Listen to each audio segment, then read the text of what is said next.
You are watching Unseen World by Aditi Pandey. Please like, share, subscribe. Hello all, welcome to my YouTube channel. Rajasthan से मेरा आप सभी को राम राम घनी खम्मा। आज के इस व्लॉग में हम देखेंगे the iconic city palace of Udaipur. If you are planning to visit city palace then please consider some important tips in the end of this video. City palace tickets के चार्जेस हैं 400 रुपये, वहीं बिलो 18 और students के लिए charges हैं 150 रुपये। तो चलिए आपको सैर कराते हैं आज से 450 साल पुरानी सिटी पैलेस की। मैसूर पैलेस के बाद यह भारत का दूसरा सबसे बड़ा महल है। यह कुल 11 महलों का समूह है जो 400 सालों में बन के तैयार हुआ और इसमें कुल 22 राजाओं का योगदान रहा है। ये है हाथी आगढ़। हाथियों की लड़ाई मेवाड़ के प्रसिद्ध मनोरंजक खेलों में से एक रही है और ये प्रतिमा 1951 में हुए आखिरी युद्ध की है। ये बड़े कैद खाने विशेष रूप से जानवरों के लिए बनाए जाते थे, जिन्हें खेल के समय दूर से ही खोला जा सकता था।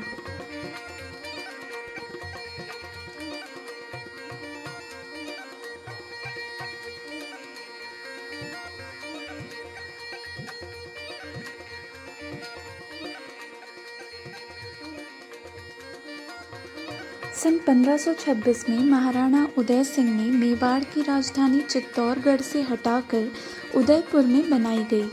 तभी से सिटी पैलेस का निर्माण कार्य शुरू हुआ था।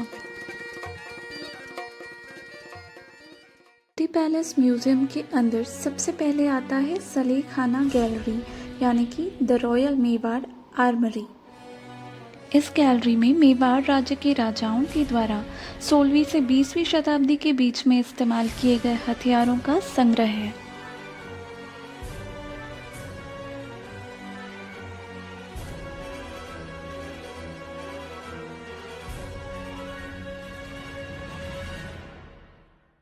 और अब हम जा रहे हैं महान योद्धा महाराणा प्रताप के कक्ष के भीतर।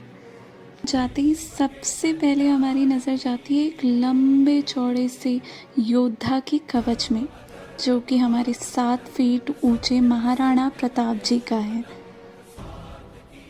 यह लोहे से बना कवच अपने आप में 14 किलो का था। कहा जाता है कि जब महाराणा प्रताप जी अपना कवच पहनकर सभी अस्त्र शस्त्र के साथ तैयार होते थे तो उनका कुल वजन होता था 208 किलो।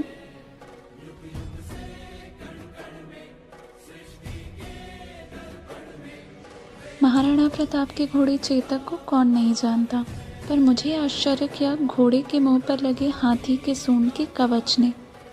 दरअसल यह सूंड महाराणा प्रताप ने दुश्मनों के हाथियों को भ्रमित करने के लिए लगाया था। इसकी वजह से घोड़ा हाथी के बच्चे के समान दिखाई देता था और दुश्मनों के हाथी इस पर आक्रमण नहीं करते थे। बचपन में किताबों में पढ़ा हल्दी घाटी का युद्ध तो आप सभी को याद होगा। ये है वहाँ की पावन मिट्टी, जो यहाँ से मात्र 40 किलोमीटर की दूरी पर है। ग्रेनाइट व संगमरमर से बना सिटी पैलेस एक अद्भुत चमत्कार है, जिसमें राजस्थानी, मुगल, यूरोपियन और चाइनीज आर्किटेक्चरल स्टाइल्स का मिश्रण है।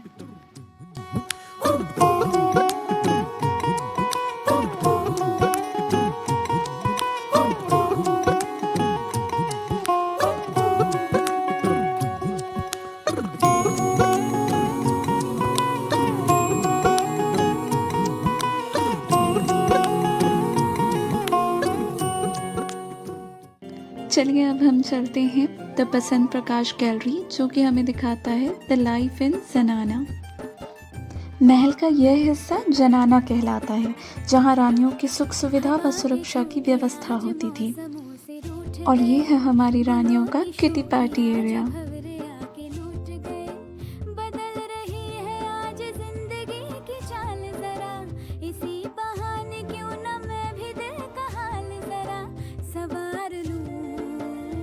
रानियों के महंगे ड्रेसेस के लिए स्पेशल कबर्ड्स होते थे, जिसमें मेकअप और ज्वेलरी के लिए सेपरेट बॉक्सेस भी हैं।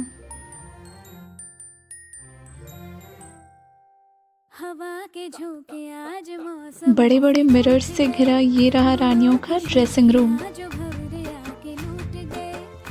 और ये रहे उस समय के इंडोर गेम्स। इसे चौकड़ी कहा जाता है। इसी बहाने क्यों ना मैं भी दिल का हाल जरा सवार लूं, है सवार लूं, सवार लूं, है सवार लूं। हमारी रानियां भी युद्ध कला में निपुण होती थी, जिसका प्रमाण है यह कवच।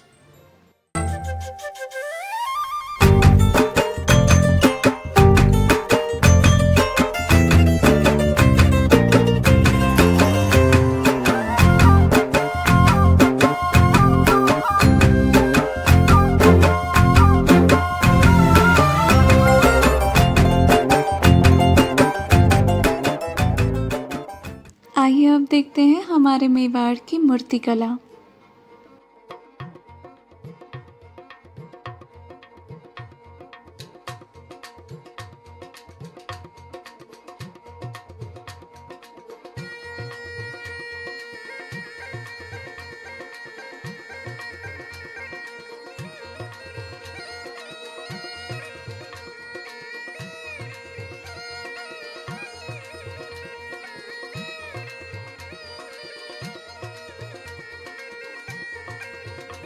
और अब हम चलते हैं Saraswati Vilas gallery, the symphony of Mewar. यहाँ हम देखेंगे राजस्थानी, कामायचा, तबला, वीणा, तौस, सितार, तानपुरा, पियानो और बहुत से वाद्य यंत्र।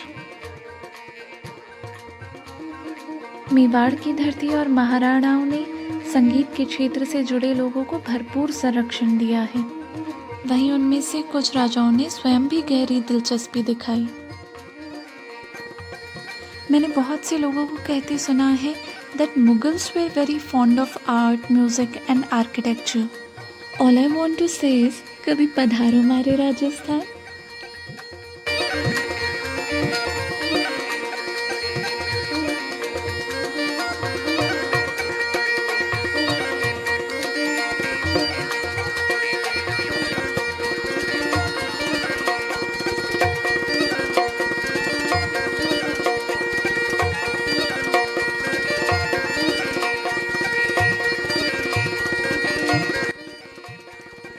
और अब हम आ चुके हैं फतेह निवास गैलरी में।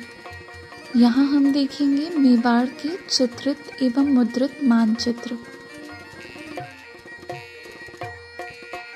ये हैं उस समय की मेजरिंग चेन्स। पहले इन्हीं की मदद से दूरियां नापी जाती थी। मेवाड़ में चित्रकला का भी खूब विकास हुआ। इस समय नेचुरल कलर्स से ही पेंटिंग की जाती थी।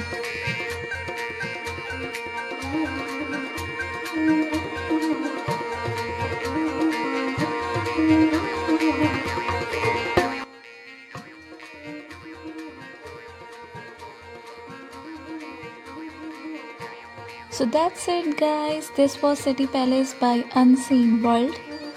If I have missed anything or you have any suggestions, please let me know in the comment section. This is me Aditi Pandey signing off. See you soon.